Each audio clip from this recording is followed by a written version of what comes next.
Hi guys, welcome to KNA Financial. இன்னைக்கு பார்த்தீங்கன்னா December 5 மண்டேல இருந்து மார்க்கெட் எப்படி இருக்க போகுது அப்படின்னு சொல்லிட்டு நம்ம வந்து பேங்க் நிஃப்டியோட அனாலிசிஸ் தான் இன்னைக்கு நம்ம பார்க்க போகிறோம். ஸோ நம்ம வந்து ப்ராபபிளியா வந்து நம்மளோட ட்ரேட் செட்டப் எப்படி இருக்க போகுது, என்ட்ரி அண்ட் எக்ஸிட் நம்ம எங்கெங்கெல்லாம் பண்ண போகிறோம். ஸோ இதான் வந்து இன்னைக்கு நம்ம பார்க்க போகிறோம். வாங்க வீடியோக்குள்ள போகலாம்.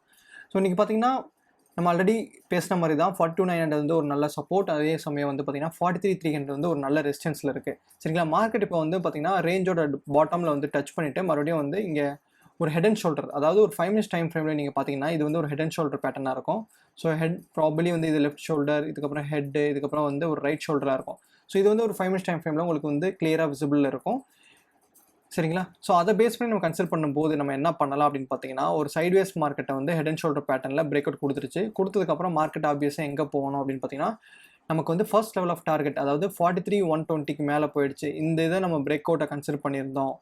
2:45 கேண்டில் வந்து நம்ம வந்து பிரேக் அவுட் கன்சிடர் பண்ணியிருந்தோம் அப்படின்னு பார்த்தீங்கன்னா, நமக்கு மண்டே மார்னிங் மார்க்கெட் வந்து எங்கே ஓப்பன் ஆக சான்ஸ் இருக்குது அப்படின்னு பார்த்தீங்கன்னா 43,200 கிட்ட ஓப்பன் ஆக சான்சஸ் இருக்குது. ஸோ அது பேஸ் பண்ணி தான் அடுத்த மார்க்கெட் ரியாக்ட் ஆக போகுது. ஸோ நம்ம என்ன எக்ஸ்பெக்ட் பண்ணலாம் அப்படின்னு பார்த்தீங்கன்னா, 43,200க்கு மார்க்கெட் வந்ததுக்கப்புறம் மறுபடியும் வந்து ஒரு டெம்பரரி பை போகலாம், போயிட்டு 43,300ஓட மறுபடியும் மார்க்கெட் டச் ஆகிட்டு அதுலேருந்து மறுபடியும் கீழே விழுகலாம். ஸோ இதான் வந்து நம்ம எக்ஸ்பெக்ட் பண்ண போகிறோம்.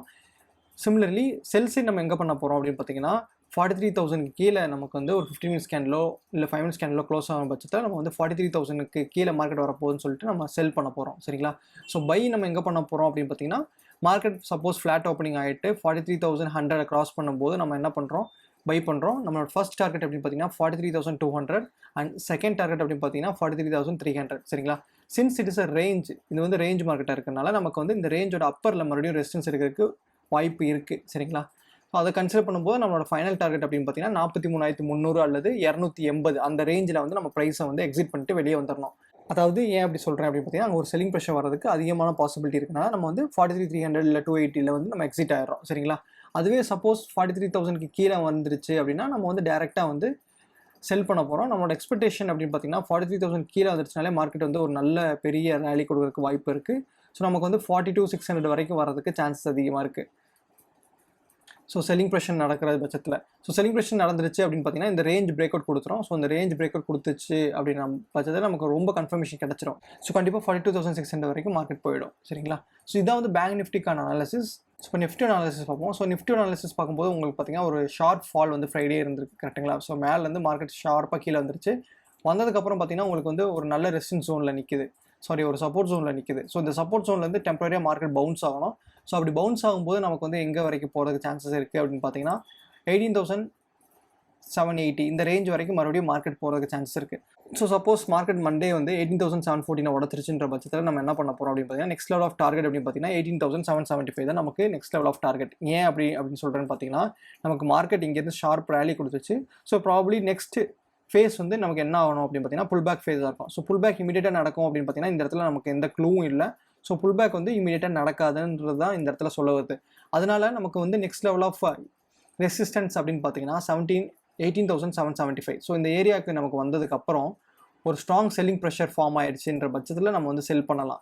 அதுவே வந்து இந்த ஏரியாவில் வரும்போது நமக்கு ஒரு புல்லிஷ் கன்ஃபர்மேஷன் கிடச்சிருச்சுன்ற பட்சத்தில் நம்ம என்ன பண்ண போகிறோம் அப்படின்னு பார்த்தீங்கன்னா, மார்க்கெட் வந்து அப்சைட் போகிறதுக்கான சான்சஸ் மட்டும்தான் பார்க்க போகிறோம். சரிங்களா, ஸோ இப்போ இந்த ட்ரெண்ட் லைன் கனெக்ட் பண்ணும்போது இந்த ஏரியாவில் நமக்கு வருது. கரெக்டுங்களா, ஸோ இந்த புல் பேக் வந்து நமக்கு ப்ராபபிளி எங்கே முடியணும் அப்படின்னு பார்த்தீங்கன்னா 18,775 கிட்ட தான் முடியணும். அப்படி முடிஞ்சிருச்சு அப்படின்னா நம்ம ஈஸியாக வந்து அங்கே ஒரு செல்லிங் ஆப்பர்ச்சுனிட்டி பண்ணலாம்.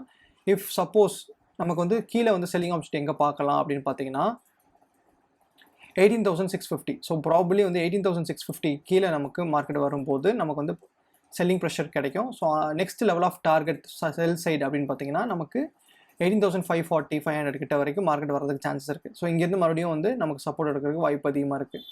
சரிங்களா, ஸோ இது மண்டே உங்களுக்கு கிளியராக புரிஞ்சிருக்கும். 18,714க்கு மேலே நமக்கு பை, அதே மாதிரி 18,650 கீழே நம்ம வந்து செல். இன்னும் சேஃப் டார்கெட் அப்படி வேணும் அப்படின்னு நினச்சோம்னா நம்ம வந்து என்ன பண்ணிக்கலாம் அப்படின்னு பார்த்தீங்கன்னா 18,575 வந்து ஒரு சேஃப் டார்கெட்டாக நம்ம வச்சுக்கிட்டு செல் சைட் பண்ணிக்கலாம். ஸோ இதான் கைஸ், இதான் வந்து நிஃப்டி அண்ட் பேங்க் நிஃப்டிக்கான அனாலிசிஸ். ஸோ நம்ம வந்து வெயிட் பண்ணி பார்க்கணும். மார்க்கெட் வந்து ஒரு பிரேக் அவுட் ஸ்டேஜில் இருக்குது. ஸோ பிரேக் அவுட் ஸ்டேஜ் கொடுத்ததுக்கப்புறம் செல்லிங் ப்ரெஷர் வருதா இல்லை மார்க்கெட் மறுபடியும் நியூ ஹைஸ் போகுதா அப்படின்னு சொல்லிட்டு நமக்கு கன்ஃபர்மேஷன் கொடுக்கும். வீடியோ பிடிச்சதா லைக் பண்ணுங்கள், ஷேர் பண்ணுங்கள், சப்ஸ்கிரைப் பண்ணுங்கள். தேங்க்ஸ் ஃபார் வாட்சிங் KNA Financials. Take care. Bye friends.